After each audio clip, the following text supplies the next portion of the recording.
يعني ايه بس قلنا؟ يعني مبني للايه؟ للمجهول. اي زمن عندك في حياتك سواء كان past سواء كان present في الحاضر سواء كان في الفيوتشر، اي شكل في الفيوتشر، في مبني للايه؟ للمجهول.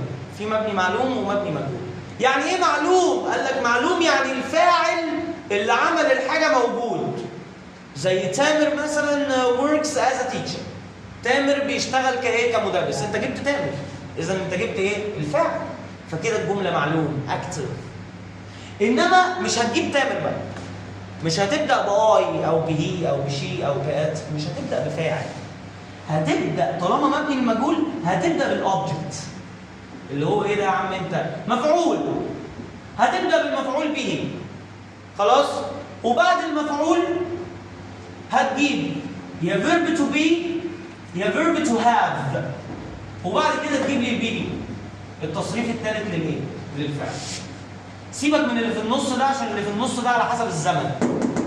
خليه دلوقتي، مش عايزه دلوقتي. اهم حاجه عندي ان اي بس اي مبني للمجهول بيبدا بمفعول وبينتهي بالتصريف الكم. احنا عندنا 3 تصريفات، اول ثاني ايه؟ ثالث. في المبني للمجهول دايما تصريفك ثالث. يعني ما يجيليش طالب خنزير يقول لي انا هاخد حاجه فيها اي ان ايه؟ جي انا وزوار واي ان جي. لا ده ما عندها مش ايه؟ ما ينفعش. طالما الكلام مبني للمجهول يبقى بيبدا بمفعول وبينتهي بالتصريف الثالث، والتصريف الثالث عمره ما كان فيه اي ان ايه؟ جي. ممكن يبقى فيه اي دي ماشي. خلاص؟ طيب نكمل. دلوقتي احنا هنقسم المبني للمجهول بتاعنا خلاص على 3 أو 4 سطور بالكتير قوي. مش هنكتر عنها. 5 عم ولا 9. أول حاجة هو السطر بتاع السمبل. الأزمنة البسيطة. الأزمنة الإيه؟ طيب عندك كم زمن بسيط؟ أنا عن نفسي هكلمك في زمنين بساط. الأول اللي هو زمن المضارع وزمن الإيه؟ الماضي. لو أنا هتكلم في الماضي، المبني المجهول بتاعهم عامل إزاي؟ المضارع البسيط أو الماضي البسيط. قال لك هجيب مفعول، هجيب الأوبجكت، وبعد الأوبجكت هجيب فيرب تو بي، وبعد الفيرب تو بي التصريف الثالث للإيه؟ للفعل. هيجي حد يقول لي طب انا عايز اقول مضارع بسيط، اعمل ايه؟ فك بقى انت الفيرب تو بي. ان كان مضارع هتخلي الفيرب تو بي هنا am is are. am او is او ايه؟ ان كان ماضي هنخلي الفيرب تو بي was او ايه؟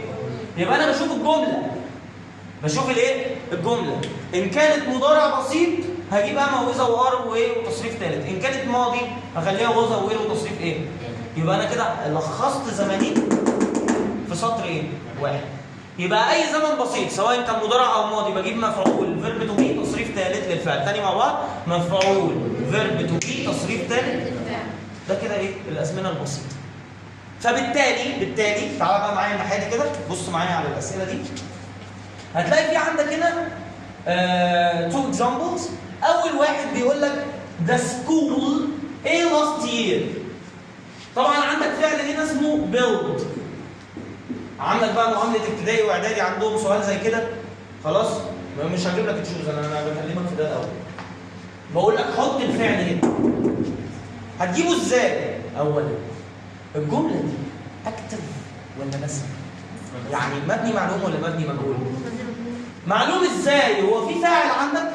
اذا يبقى الجمله بدات بمفعول. المدرسه بنيت لاست يير اللي هو السنه اللي ايه؟ اللي فاتت.